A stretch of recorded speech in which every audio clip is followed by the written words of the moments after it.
जी आइए।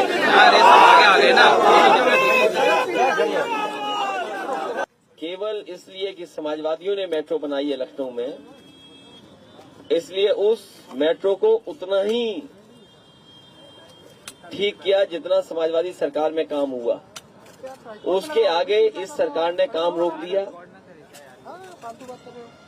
आज अगर मेट्रो पूरे शहर में चल रही होती तो न केवल साफ सुथरा सेफ पब्लिक ट्रांसपोर्ट जनता को मिलता, बल्कि सड़कों पे जो लगातार जाम लग रहा है, जाम से भी कहीं न कहीं मुक्ति पाती ये राजधानी लखनऊ उत्तर प्रदेश की। लेकिन इस सरकार ने उतना ही दुश्मनी का व्यवहार किया और मेट्रो का काम आगे नहीं बढ़ाया। मैं ये कह सकता हूं, ये पहली मेट्रो लखनऊ की होगी जो समय पर पूरी हुई और कहीं भी कॉस्ट नहीं बढ़ानी पड़ी। ये साफ सुथरा और सुरक्षित पब्लिक ट्रांसपोर्ट सिस्टम अगर किसी ने दिया तो समाजवादियों ने दिया। और जहां मैं खड़ा हूं, ये रिवर फ्रंट, ये लखनऊ के लिए सबसे बेहतरीन जगह होती। जिस समय मैंने इस कार्यक्रम को शुरू किया था और समय समय पर उद्घाटन शिलान्यास हुए थे, तो मैंने यही कहा कि मेट्रो ने जहां लखनऊ को सुविधा दी है, वहीं ये रिवर फ्रंट जो है, ये पुराने और नए लखनऊ को जोड़ता है और ये देश का सबसे बेहतरीन रिवर फ्रंट है। इसके आगे देश का कोई रिवर फ्रंट का मुकाबला नहीं कर सकता। ये उदाहरण पेश किया था समाजवादी सरकार ने कि इस गोमती से जुड़ने वाले नाले, जिस तरीके से समाजवादियों ने काम किया, केवल 900 मीटर और काम पूरा हो जाता तो ये गोमती शहर में साफ सुथरी बह रही होती। ये लोगों को सुबह से लेकर के शाम तक वॉक करने का एक स्थान बन जाता, फैमिली के गेट टुगेदर का स्थान बन जाता। बच्चे आकर के पढ़ते, खेलते, अपने परिवार के साथ घूमते, बुजुर्ग लोग यहाँ आकर के अपना समय गुजार सकते थे। लेकिन इस सरकार को जनता की सुविधाएं एकदम पसंद नहीं है।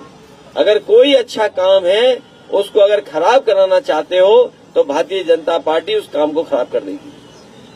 और ये नाला जो पीछे दिखाई दे रहा है, मैं एक बहादुर नौजवान को बधाई देता हूं। इसे कोई परवाह नहीं है क्या राजनीति में क्या हो रहा है, अपने कान में लगा के रखे, वो जा रहा है बस। ये नाला, ये कुकरेल का नाला देखो आप, ये कुकरेल का नाला देखो आप। ये बीजेपी के लोगों का विकास है। ये देखिए नाला, ये नाला जो है ये बीजेपी का विकास है। ये गंदगी शहर की, ये खुले नाले चले जा रहे हैं और वो विकास जो हमारा था उसको भी खराब कर दिया इन्होंने। आज जो किसी परिवार में दुख आया होगा, वो परिवार के दुखी होंगे लोग, लेकिन एक समय हम लोगों ने ऐसा भी देखा था, कोरोना के समय पर सरकार ने यहाँ पर टीन शेड लगा दी थी, जिससे कि लोग देख न पाए कितने लोगों की जान जा रही है, कितने लोगों का दाह संस्कार हो रहा है। और जिस सरकार ने दावा किया था फ्री लकड़ी देंगे, वो लकड़ी नहीं दे पाई थी।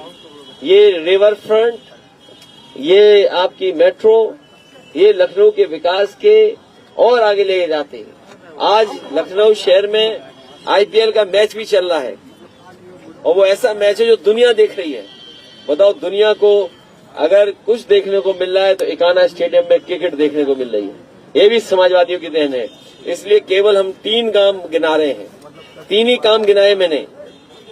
मेरी अपील है आपके माध्यम से लखनऊ के लोगों से और पूरे उत्तर प्रदेश के लोगों से कि समाजवादियों की मदद करें और भारतीय जनता पार्टी को हटाएं।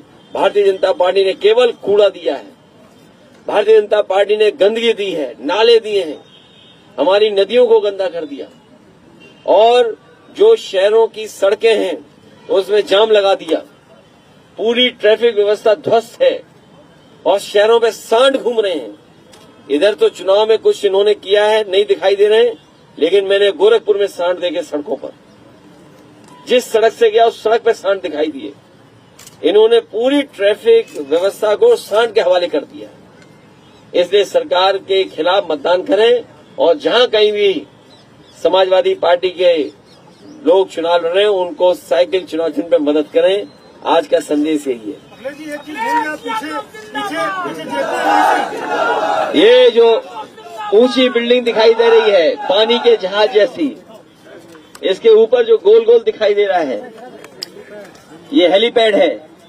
हमारे मुख्यमंत्री बहादुर बनते हैं लेकिन इस हेलीपैड पर नहीं उतर पाए क्योंकि ऊंची बिल्डिंग पे हेलीपैड पे उतरने में डर लगता है उनको, और उसका भी काम रोक दिया। अब क्यों काम रोक दिया? अब तो बनाने वाला भी बीजेपी में चला गया। कम से कम उसी पर रहम करो आप। जो बनाने वाला था वो बीजेपी में चला गया, कम से कम उसी पर रहम करो और इसको बजट दो जिससे ये बिल्डिंग भी हमें पूरी बनती हुई दिखाई दे। और देखिए, दिखावे के लिए मुख्यमंत्री ने गाड़ी भेजी ये वाली भगवा रंग में। ये गाड़ी इसलिए भेजी कि हमें और आपको गंदगी ना दिखाई दे, और ये गाड़ी भी चली जाएगी अभी। इसको बेचने की तैयारी जेपी एनआईसी को की जा रही है। अगर इसको बेचा जाएगा तो इसी के हेलीपैड पर समाजवादी लोग जाएंगे, इसका विरोध करेंगे। गोमती की सफाई के लिए अखिलेश जी काफी आप चुनाव प्रचार में नहीं है क्योंकि आपके किसने कह दिया? कोई नीति नहीं है, एजेंडा नहीं, बार बार ये कह रहे हैं। नहीं, मैं स्पेसिफिक आपसे पूछूंगा फिर उसका स्पेसिफिक जवाब दूंगा कि कौन कह रहा है बीजेपी का। उप मुख्यमंत्री दिनेश पाठक ने आज कहा कि कोई नीति नहीं है। उनसे कहो अस्पताल ठीक कर लो। कहीं गरीब को इलाज नहीं मिल रहा, दवाई नहीं मिल रही है, स्टेशन नहीं दे पा रहे हो। आप लखनऊ में शहर में देख लो, लाखों लोग बिना दवाई बिना इलाज के वापस चले जा रहे हैं। पूरे उत्तर प्रदेश के गरीबों को न ऑपरेशन हो रहा है, न दवाई मिल रही, न इलाज मिल रहा है। ऐसे उप मुख्यमंत्री का क्या फायदा? ऐसे उप मुख्यमंत्री को तो इस्तीफा दे देना चाहिए जो मुख्यमंत्री के अंडर काम कर रहे हैं। आए थे मुख्यमंत्री से ऊपर काम करने के लिए, और देखिए मुख्यमंत्री ने कैसा किया, उन्हें डिप्टी सीएम बना करके बजट भी काट लिया उनका। इसलिए बजट का रोना रोए जाकर के वहाँ दूसरे कामों पे न चर्चा करें। भूषण जी ने आपकी तारीफ की है, कहा कि मुझे बचपन से जानते हैं और मेरे खिलाफ नहीं बोलेंगे। नहीं, मैं उस विषय पे इसलिए नहीं बोल रहा हूँ कि उत्तर प्रदेश में चुनाव कूड़े का है, गंदगी का है। भारतीय जनता पार्टी ने जितना कूड़ा इकट्ठा किया है ये एक साल में नहीं जा पाएगा, बड़ा समय लगेगा कूड़ा हटाने में। अखिलेश जी, आप गोमती के किनारे प्रश्न कर रहे हैं और गोमती की सफाई के लिए काफी पैसे खर्च करती सरकार, लेकिन अभी भी वो गंदगी पड़ेगी। इसीलिए मैं आपसे और आपके माध्यम से कहना चाहता हूँ, ये गोमती रिवर फ्रंट या गोमती नदी समाजवादी सरकार में उदाहरण दिया था कि गोमती साफ सुथरी शहर में बहती। हम और आप लोग खड़े हैं, सोचो कितनी बदबू आ रही है यहाँ पर, कितनी गंदगी है इसके अंदर।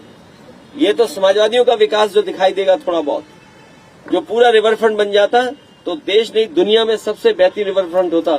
और बीजेपी की गंदगी देख लो आप, इस गंदगी को हटाना है, इस बीजेपी को हटाना है। ये बीजेपी ने गंदे नाले छोड़े हुए हैं, ये कूड़ा भरा पड़ा है बीजेपी का। ये कुछ कैंडिडेट जो आपने उतारे थे बदल दिए, उसको लेकर भी बहुत चुनाव हो गया, वोट पड़ने जा रहा, तुम किस चिंता में डूबे हो? बहुत कह रहे हैं कि बहुत कंफ्यूजन में है अरे समाजवादी कितना बड़ा चुनाव है, उसमें क्यों कंफ्यूज हो आप? हमारी पार्टी बहुत अच्छा चुनाव लड़ रही है और बीजेपी बेईमानी की तैयारी कर रही है। आज फिरोजाबाद से एक वीडियो मिला है जिसमें 1000 रुपए देते हुए बीजेपी के नेता पकड़े गए। तो सोचिए, अगर 1000 रुपए में वोट खरीदेंगे तो बीजेपी की क्या तैयारी है? बीजेपी का भ्रष्टाचार का पैसा वोट खरीदने के लिए लगाया जा रहा है। मुझे उम्मीद है ये लखनऊ के पत्रकार गोमती सफाई के अभियान में हमारा साथ देंगे। सफाई का दावा तो सरकार बहुत करती है, गंगा गोमती सबकी दावा करती है कि हम तो साफ कर रहे हैं। बीजेपी में जितनी गंदगी है पहले उन्हें अपनी साफ करनी चाहिए, और इसके बाद जो वादा उन्होंने किया है जनता से, गंगा साफ कर देंगे, नदियां साफ बहेंगी, उसके लिए कम से कम ठोस कदम उठाने चाहिए उन्हें। देखिए, किसी नतीजे से हम लोग भागने वाले नहीं हैं। बेईमानों के बारे में क्या कहना? जो बेईमान लोग हैं, तुम क्यों डिप्टी सीएम को लाते हैं? डिप्टी सीएम क्या होते हैं? डिप्टी सीएम होते क्या हैं? कैबिनेट है, बस नाम लिख दिया डिप्टी सीएम। आखिरकार ये जिम्मेदारी किसकी है? सरकार की जिम्मेदारी है, और सरकार हर क्षेत्र में फेल हुई है। आप बताओ महंगाई कितनी है? चरम सीमा पर महंगाई है। ये सरकार बता रही है 100 में केवल 4 बेरोजगार हैं। कौन इनकी बात को मान लेगा? और जिस तरीके से इन्होंने अमेरिका की कंपनी को हायर किया है और बजट दिया है। बताओ, अपने झूठ को सच करने के लिए 200 करोड़ खर्च कर रहे हैं। आपको इस बात की चिंता होनी चाहिए कि अपना झूठ बोला हुआ उसको जनता में सच मान लें। उसके लिए अमेरिका की डिलॉयट कंपनी हायर की है। अखिलेश जी, आप इस निकाय चुनाव में समाजवादी पार्टी को किस पोजीशन पर देखते हैं? क्योंकि जो आप नंबर 1 पर तो आपने लखनऊ समाजवादी पार्टी नंबर 1 पर है, बीजेपी बेईमानी में नंबर 1 पर है। जितने भी बड़े शहर है वहाँ जब जाएंगे आप तो क्या आप प्रेस कॉन्फ्रेंस ऐसी जगहों पे जाकर करेंगे जहाँ पे गंदगी ज्यादा है? एडमिनिस्ट्रेशन की तरफ से क्या फेयर इलेक्शन हो जाएगा जिसमें 2022 देखिए, अभी फिरोजाबाद से एक वीडियो आया है जिसमें बीजेपी के लोग लिफाफे में पैसा दे रहे हैं।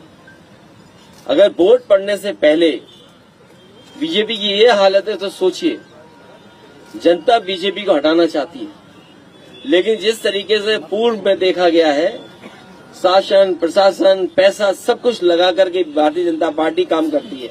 लेकिन इस बार जनता भी तैयार है कि इनकी चोरी पकड़ी भी जाएगी और इनके खिलाफ मतदान भी होगा। मुद्दों को लेकर के आप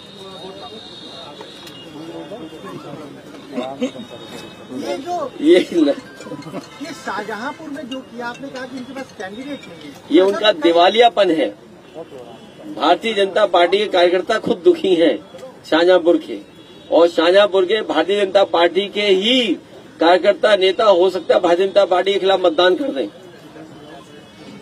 सर, लखनऊ नगर निगम में अगर मेयर है तो पहली प्राथमिकता क्या होगी? मेयर बनने के बाद लखनऊ को सुंदर, अच्छा और साफ सुथरा बनाने का प्रयास होगा। ये 1950 और आने वाले समय में सरकार समाजवादियों की होगी तो जिस तरीके से वर्ल्ड क्लास सिटीज में सुविधाएं होती हैं, और समाजवादियों ने कोशिश की है कि लखनऊ में सबसे बेहतरीन सुविधाएं हों।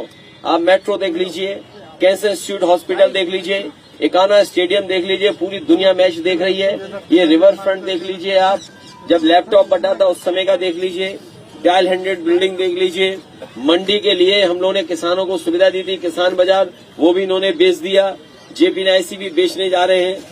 इस शहर में पार्क दिए, लोहिया पार्क नेताजी ने दिया, जनरेशन मिस्ट पार्क समाजवादियों ने दिया, साइकिल ट्रैक दिए, सुंदर पेड़ लगाए, और ऐसे पेड़ लगाए जिसमें समय समय पर फ्लावरिंग करें। तो ये सुविधाएं शहर को दी हैं।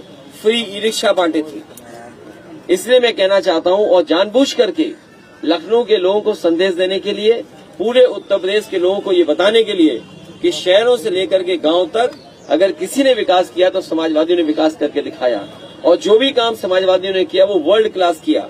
चाहे आप आलमबाग का जो बस स्टैंड है वो देख लीजिए, मेट्रो के स्टेशन देख लीजिए, मेट्रो के स्टेशन पे जो कैफे या बेकरी या और सुविधाएं दी है वर्ल्ड क्लास है, बाथरूम वर्ल्ड क्लास है, Agra Lucknow expressway world class है, रिवर फ्रंट वर्ल्ड क्लास है। आप यहाँ से पूछते चलो, हम नाम पेड़ों के बताते चलेंगे, और हमारे मुख्यमंत्री और सरकार के लोगों से पूछो तो पहले ही पेड़ में फेल हो जाएंगे वो। सर, आपका जिनसे मुकाबला है, उनके पास पैसा है, पावर है, लोग उनके साथ ज्यादा, देश की सबसे बड़ी पार्टी, लेकिन उनके खिलाफ देश की क्या, दुनिया की सबसे बड़ी पार्टी है। और सोचिए, दुनिया की सबसे बड़ी पार्टी, और उन पर प्रत्याशी नहीं, हमारा प्रत्याशी ले लिया उन्होंने। जीतने वाला मुकाबला कैसे करेंगे जब इतना बड़ा वो पहला मेयर होती है। सर, आप अक्सर कहते हैं कि पढ़े लिखे लोग अगर क्रिमिनल हो जाएंगे तो लोकतंत्र नहीं बचेगा। लखनऊ में पढ़ा लिखा आपने प्रत्याशी, मुझे उम्मीद है इस बार लखनऊ के और लोग, लखनऊ की संस्कृति, लखनऊ का जो ट्रेडिशन रहा है, लखनऊ की जो परंपराएं हैं, उसके तहत मतदान करेंगे। एक बार भाईचारा को, गंगा जमनी तहजीब को, मिली जुली संस्कृति को मतदान करके समाजवादी पार्टी की प्रत्याशी को जिताएंगे। सर, एक सवाल है, अभी मुख्यमंत्री प्रतापगढ़ में थे, उसके बाद वो बनारस गए। प्रतापगढ़ में उन्होंने कहा कि अब युवा तमंचा नहीं बल्कि टैबलेट लेके चलता। तो बनारस में उन्होंने कहा कि काशी को अब गंदगी की वजह से नहीं, टेंट सिटी की वजह से। देखिए, मुख्यमंत्री तो इतने बुद्धिमान हैं, उनसे अगर सॉलिड वेस्ट मैनेजमेंट की बात करें तो कहेंगे तमंचा। उनसे कहो कि रिवर फ्रंट में जो पानी गंदा बह रहा है तो कहेंगे तमंचा। वो कहेंगे कुकरेल के नाले पर इतनी गंदगी है, इतना बदबू भरा पानी है कि लोग खड़े नहीं हो सकते, वो कहेंगे तमंचा। समाजवादी लोग कहेंगे हम लोगों ने लैपटॉप बांटे, वो कहेंगे तमंचा। तो ये भाषा तमंचा की है। और मैंने पहले भी कहा, ओल्ड हैबिट डाई हार्ड। जो आदतें हैं कभी सुधरती नहीं, तो उनको तमंचा की संस्कृति पता है, इसलिए तमंचा की बातें कर रहे हैं। और फिर बनारस क्यूटो, अरे गूगल करो क्यूटो दिखाई देगा आपको, लेकिन आप बनारस में जाओगे तो सांड दिखाई देंगे आपको, गलियां खराब दिखाई देंगी। जो विकास समाजवादियों ने किया था उसके आगे नहीं दिखाई दे रहा। वहां भी रिवर फ्रंट गोमती जैसा वर्णा नदी के लिए बनाया था, और वर्णा नदी भी बनारस में बहती साफ सुथरी, कोई भी नाला उसके अंदर नहीं जाता। उसका भी काम अगर रोका है तो भारतीय जनता पार्टी ने रोका है। और मैं दावे के साथ कह सकता हूं कि जो मेट्रो का काम डीपीआर समाजवादियों ने बनाया था वाराणसी के लिए, उस वाराणसी में प्रधानमंत्री जी की कॉन्स्टिट्यूंसी पे अगर मेट्रो किसी ने रोकी है तो उत्तर प्रदेश के मुख्यमंत्री ने रोकी है, क्योंकि वो अपने यहाँ नहीं बनाना चाहते। गोरखपुर में गया था, और मैं अभी भी कहता हूँ, आप साथी रहोगे गवाह कि इस बार जब बारिश होगी तो लोग मेट्रो पे नहीं चलेंगे, लोग मेट्रो की जगह नाव में अपनी गलियों से निकलेंगे। ये अर्बन ट्रांसफॉर्मेशन की बात बीजेपी कर रही है, ये क्या होता है अर्बन ट्रांसफॉर्मेशन? कह रहे हैं कि क्या होगा अर्बन ट्रांसफॉर्मेशन? मुझे कोई समझाए कि अर्बन ट्रांसफॉर्मेशन क्या होगा। क्या शहरों में सांड घूमना अर्बन ट्रांसफॉर्मेशन होगा? कूड़ों का ढेर क्या ट्रांसफॉर्मेशन होगा? और फिर स्मार्ट सिटी का क्या हुआ? अगर अर्बन ट्रांसफॉर्मेशन कोई नई डेफिनेशन है तो बताइए स्मार्ट सिटी की डेफिनेशन क्या थी? आप स्मार्ट सिटी किसको कहेंगे? आज चरम सीमा पर महंगाई है, चरम सीमा पर बेरोजगारी है, क्या जवाब है भारतीय जनता पार्टी के पास? शहर के लोग बिजली का बिल ज्यादा दे रहे हैं, मुख्यमंत्री जी ने एक बिजली का कारखाना नहीं लगाया। अगर एक बिजली का कारखाना लगाया हो तो बता दो हमें। हमने तो कितनी बार कहा 3 × 660 सुपर क्रिटिकल थर्मल प्लांट, अगर मुख्यमंत्री जी के मुंह से एक बार सुना हो तो बता दो। वो ट्रिपल इंजन की सरकार कह रहे हैं, निकाय चुनाव को बता रहे हैं कि अगर यहाँ भी सरकार होगी। अभी आपने खबर पढ़ी होगी, लखनऊ, गुजरात और गोरखपुर में एक उद्योगपति का छापा पड़ा, और एक दिल्ली में छापा पड़ा। और देखिए आप, गजब की कहानी है, ऐसी कहानी कहीं देखने को नहीं मिलेगी आपको। लखनऊ में जो छापा पड़ा है वो दिल्ली की एजेंसियों ने छापा मारा है, और जो दिल्ली में छापा पड़ा है वो लखनऊ की एजेंसी ने मारा है। आप सोचिए, दिल्ली इतनी सुरक्षित जगह पर, और जहां प्रधानमंत्री जी रहते हैं, वहां तमाम एजेंसी को नहीं पता था कि कौन रह रहा है, कौन किसके साथ बर्बादी कर रहा है, लूट रहा है। यूपी की एसटीएम को पता लग गया। सोचिए, यूपी की एसटीएम को पता लगा, वहां छापा मारा, और इनकम टैक्स को पता लग गया कि गोरखपुर में छापा मारा। तो जो ट्रिपल इंजन की बात कर रहे हो, भूल जाओ ट्रिपल इंजन। ये इंजन एक दूसरे को टक्कर मार रहे हैं, और टक्कर मारते हुए देखा नहीं आपने? अभी तक डीजीपी कार्यकारी हैं। अगर कार्यकारी डीजीपी यूपी में समाजवादी सरकार में होता तो ये सब चैनल रो रहे होते, सब चैनल भड़का रहे होते। तो क्या रीजन है जो डीजीपी और अभी तक डीजीपी परमानेंट नहीं, क्या सोच में पड़ गए आप? डीजीपी कार्यकारी, और तुम इंजन की बात कर रहे हैं। इंजन टकरा रहे एक दूसरे से, वो दिखाई नहीं दे रहा आपको? सोचो, यूपी की एजेंसी दिल्ली में छापा मार रही है, और दिल्ली की एजेंसी यूपी में छापा मार रही है। तो जिसपे यूपी में छापा पड़ा वो तो करीब किसके करीब थे? उनके व्हाट्सएप पे पता लगा है कि बहुत सारे नेताओं के व्हाट्सएप हैं, अधिकारियों के व्हाट्सएप हैं। वो अधिकारी कौन है? आप जानकारी करिए कौन है अधिकारी, और जिस दिन जान जाओगे उसी दिन आप देखोगे सब इंजन फेल हो गए। देखिए, बेंगलोर में गए होंगे तो उन्होंने बहुत दिनों से डोसा नहीं खाया होगा, वो खा के आ गए होंगे। क्या बेंगलोर में समझाने जाएंगे? यही रिवर फ्रंट बताएंगे कि हम लखनऊ में थे, मुख्यमंत्री, हमने रिवर फ्रंट का काम रोक दिया, हमने मेट्रो का काम रोक दिया। क्या यही बताने गए होंगे? कूड़ों का ढेर लगा है स्मार्ट सिटियों में, सड़कों में सांड घूम रहे हैं, ये बताने गए होंगे क्या बेंगलोर में? और गुंडे माफियाओं पे कार्रवाई की बात कर रहे हैं। और सबसे ज्यादा गुंडे किस पार्टी में है? मैं तो आपसे कहूंगा, अपने पत्रकार साथियों से, मैं किसी को अपराधी कहूं वो मुझे अपराधी कहें।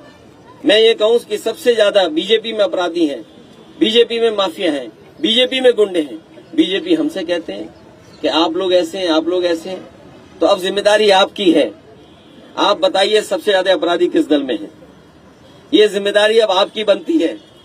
और मैंने तो ऑन द फ्लोर हाउस कहा कि उत्तर प्रदेश के टॉप 10 माफियाओं की सूची जारी करो, और ये बातें भूल जाओ अगर मुख्यमंत्री जी ने अपने केस वापस न लिए होते तो बताओ कितने पन्ने भर जाते उनके मुकदमों के। वो सोचा आपने कभी? हमारे पत्रकार साथी कौन कौन से मुकदमे वापस लिए मुख्यमंत्री जी ने? एक बता दो धारा कोई हमें। क्या 307 वापस ली नहीं ली? क्या दंगों की धाराएं थी वो वापस ली कि नहीं ली? तो इसलिए जो लोग दूसरों को माफिया कह रहे हैं, हम उन्हें माफिया कह रहे हैं। ये अब आपकी जिम्मेदारी है बताने की कि असली माफिया कौन है। सर ये डीजीपी क्यों नहीं दे पा रहे हैं, क्या वजह है? आप ये तो हमें भी चिंता है। आपकी नजर में क्या? और मैं आपको बता दूं, कई काम डीजीपी को पता ही नहीं होते, उनके नीचे काम हो जाते हैं। सोचिए ऐसा डीजीपी हो सरकार का, उन्हें पता ही नहीं होगा काम क्या हो रहा है नीचे, और काम हो गया। इसलिए पत्रकार साथियों, मैं आपका धन्यवाद देता हूं। इस गोमती के किनारे आप आए, ये वर्ल्ड क्लास रिवर फ्रंट बन रहा था, ये एग्जेम्पलरी काम है और ये देश दुनिया के लोग देखते कि हाँ नदी कैसे साफ बह रही है। इसके किनारे पेड़ पौधे हरियाली है, बच्चे खेलते घूमते, परिवार के लोग यहाँ समय गुजारते, बुजुर्ग लोग आकर के यहाँ कुछ समय अपना गुजारते परिवार के साथ। तमाम मंदिर इसके किनारे हैं, पूजा पाठ होता, लोग भजन सुनते, कभी कभी प्रसाद मिल जाता, कभी कभी और भंडारा मिल जाता। ये सब का सत्यानाश अगर किसी ने किया है तो उत्तर प्रदेश की सरकार भारतीय जनता पार्टी ने। हमारा विकास तो ये दिखाई दे रहा है, बिल्डिंगों में दिखाई दे रहा है, मेट्रो में दिखाई दे रहा है, और उनका विकास ये गंदगी भरा हुआ दिखाई दे रहा है।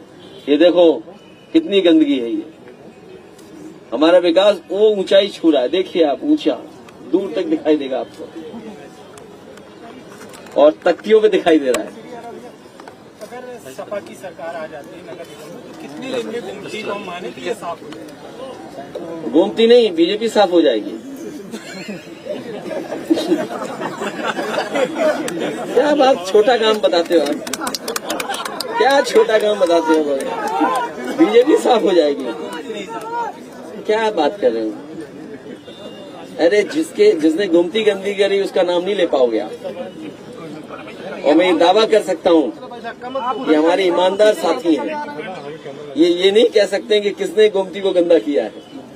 ये बताओ साफ किसने किया, करने की कोशिश की, बताओ आप। तुम्हें भगवान की कसम हो,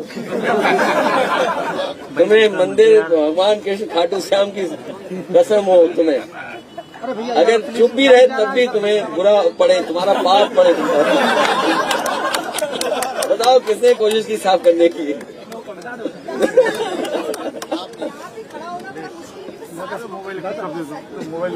आप अपना ध्यान रखिए स्वास्थ्य का। ये बहुत गंदगी भाजपा ने की है, बहुत बदबू आ रही है भाजपा की तरफ से, इससे बचाइए। मैं प्रेस के साथियों को धन्यवाद देता हूँ। आप भी जानते हो, आप भी जानते हो, ये हमारी महिला प्रत्याशियां खड़ी हो। आगे नहीं, आगे नहीं, आगे नहीं।